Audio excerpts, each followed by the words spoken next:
12월 9일 주님의 교회 말씀 묵상입니다. 욥기 32장 1절에서 14절 말씀.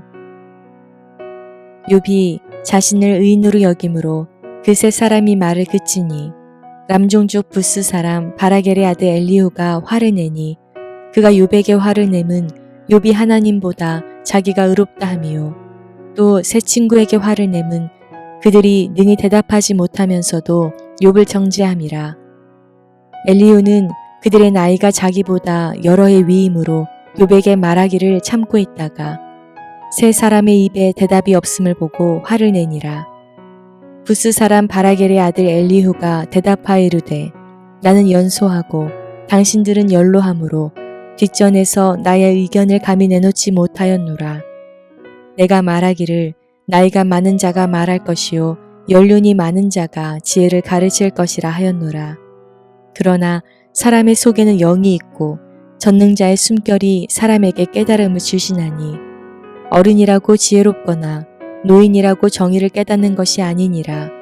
그러므로 내가 말하노니 내 말을 들으라. 나도 내 의견을 말하리라. 보라, 나는 당신들의 말을 기다렸노라. 당신들의 슬기와 당신들의 말에 귀 기울이고 있었노라.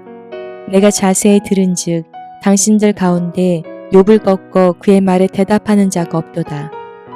당신들이 말하기를 우리가 진상을 파악했으나 그를 추궁할 자는 하나님이시요 사람이 아니라 하지 말지니라. 그가 내게 자기 이론을 제기하지 아니하였으니 나도 당신들의 이론으로 그에게 대답하지 아니하리라. 샬롬, 새벽을 깨우며 말씀 앞으로 나오시는 모든 성도님들을 마음 다해 축복합니다. 오늘 하루에 필요한 힘과 능력을 채워주실 것을 믿습니다. 32장은 엘리후의 변론의 도입에 해당하는 부분으로 엘리후의 등장과 그의 변론에 임하는 자세에 대해 다루고 있습니다. 엘리후는 욥과 그의 친구들에게 분노하고 있습니다. 그가 욥에게 분노하는 이유는 욥이 자기의 의를 지나치게 주장하다 보니 하나님을 불공평한 분인 것처럼 만들어버렸기 때문이었습니다. 또 그가 욥의 친구들에게 분노한 이유는 그들이 욥의 말이나 질문에는 제대로 답변하지도 못하면서 욥을 정죄하기에만 급급해서 결과적으로 하나님께 잘못이 있는 것으로 이야기가 돌아가게 되었기 때문이었습니다. 엘리후의 등장으로 보여주는 본문이 오늘 우리에게 주는 또 우리가 기억해야 할 영적 교훈은 무엇일까요? 오늘 우리가 기억해야 할 사실은 고난당하고 있다는 이유만으로 그를 죄인으로 판단해서는 안 된다는 것입니다. 1절을 보면 이제까지 번갈아 가면서 욥을 공박했던 세 친구들의 대답이 그쳤다고 했습니다. 여기서 그쳤다에 해당하는 원문에는 그만두다, 실패하다 라는 의미가 있습니다. 이는 욥의 친구들이 욥의 말에 더 이상 반격하지 못하고 침묵하는 것은 논쟁에서 자신들의 패배를 인정하였기 때문이라는 것을 시사해 줍니다. 욥의 친구들이 욥과의 논쟁에서 패배한 것은 욥이 스스로 의롭게 여김으로 세 친구의 대답이 그쳤다는 것입니다. 이는 마치 욥이 죄인임에도 불구하고 자기 죄를 인정하지 않고 막무가내식으로 자기가 의인이라고 고집하므로 더 이상 욥을 설득할 수 없어서 논쟁을 포기한 것처럼 여겨지게 할 수 있습니다.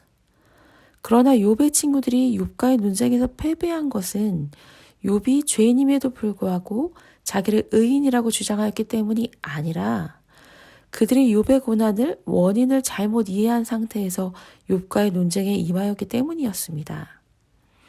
욥의 친구들은 현세적 인과응보론을 바탕으로 욥이 고난을 당하는 것은 그에게 죄가 있기 때문이라고 생각했습니다. 그래서 자신의 고난으로 인하여 불평하는 욥을 책망하여 자기의 죄를 인정하고 회개할 것을 촉구하였습니다. 하지만 욥은 하나님도 인정하실 만큼 정직하고 순전한 삶을 살았습니다. 그러므로 그는 친구들의 주장을 도무지 받아들일 수 없었습니다.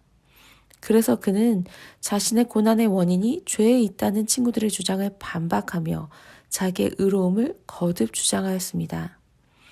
욥의 친구들은 이러한 욥으로 하여금 스스로 죄인임을 인정하도록 하기 위해 안간힘을 다하였지만 욥이 고난을 당하고 있다는 것 외에는 욥이 죄인이라는 것을 입증할 만한 것이 아무것도 없었습니다.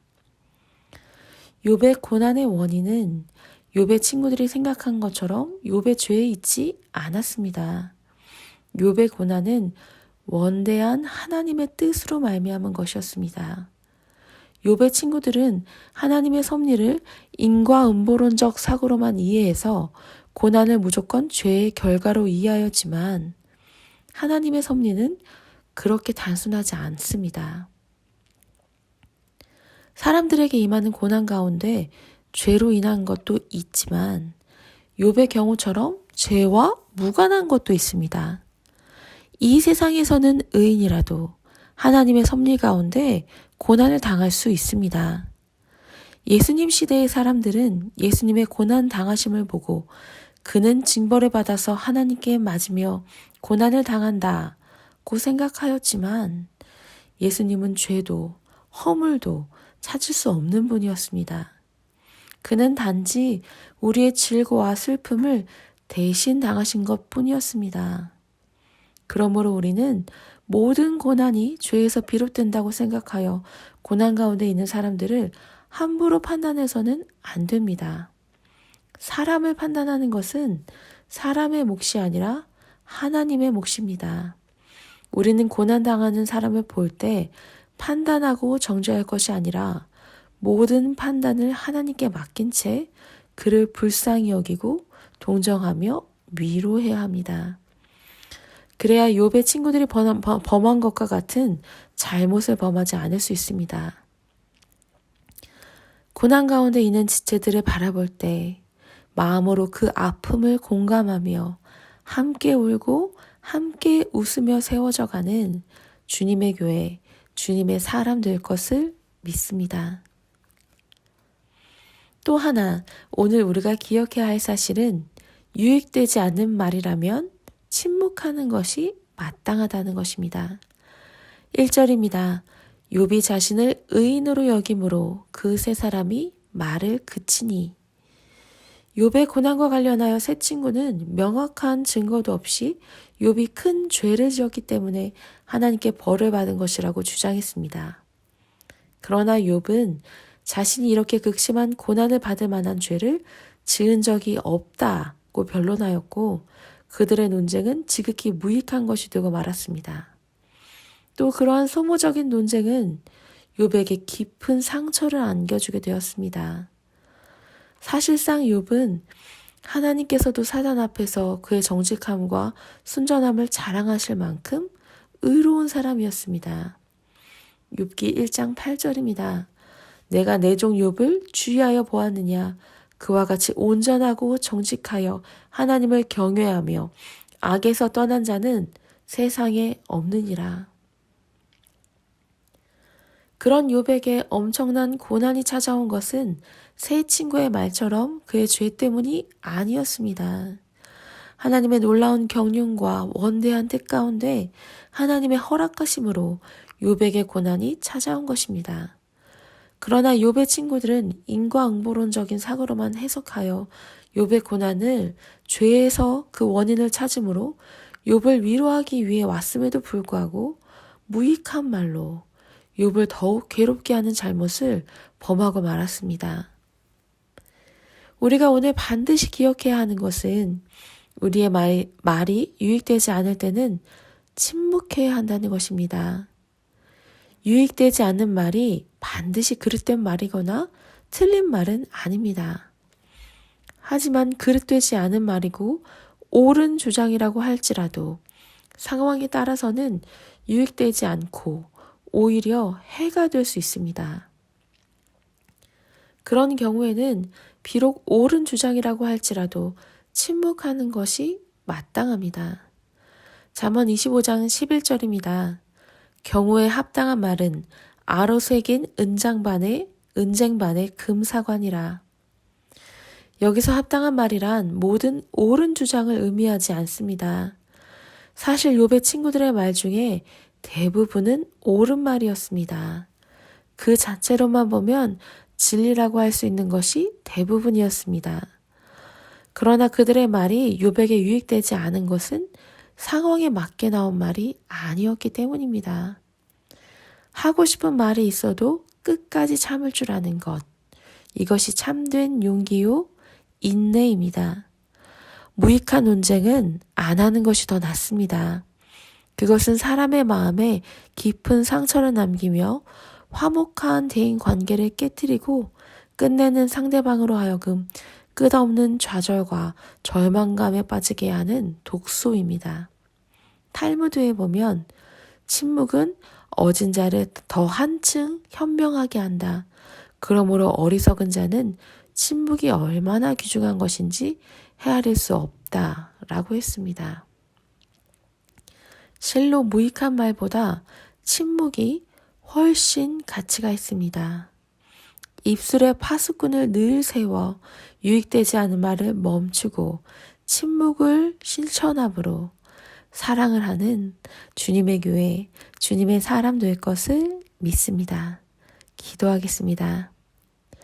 사랑의 하나님 아버지, 원인을 찾을 수 없는 고난을 만날 때 왜 나에게 이러한 일이 있는지 답답한 마음으로 호소하며 원망하고 부르짖습니다.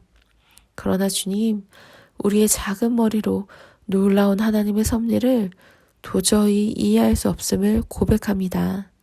그 모든 고난과 연단의 과정을 통해 우리를 정금같이 빚어가실 하나님을 기대하며 소망으로 광야의 시간을 버티며 걸어 나아가게 하옵소서. 또한 그러한 아픔의 시간을 통과하고 있는 지체들을 향해 쉽고 가벼운 말로 위로하려고 하지는 않았는지 돌아보며 회개합니다. 하나님 아버지의 마음 우리에게 주셔서 무익한 말을 하기보다 침묵하며 함께 울고 웃을 수 있는 사랑의 마음 가득하게 하여 주시옵소서. 감사합니다. 예수님의 이름으로 기도드렸습니다. 아멘. 이 시간 주님의 교회와 몸과 마음의 고통으로 씨름하고 있는 환우들을 위해 함께 기도하겠습니다.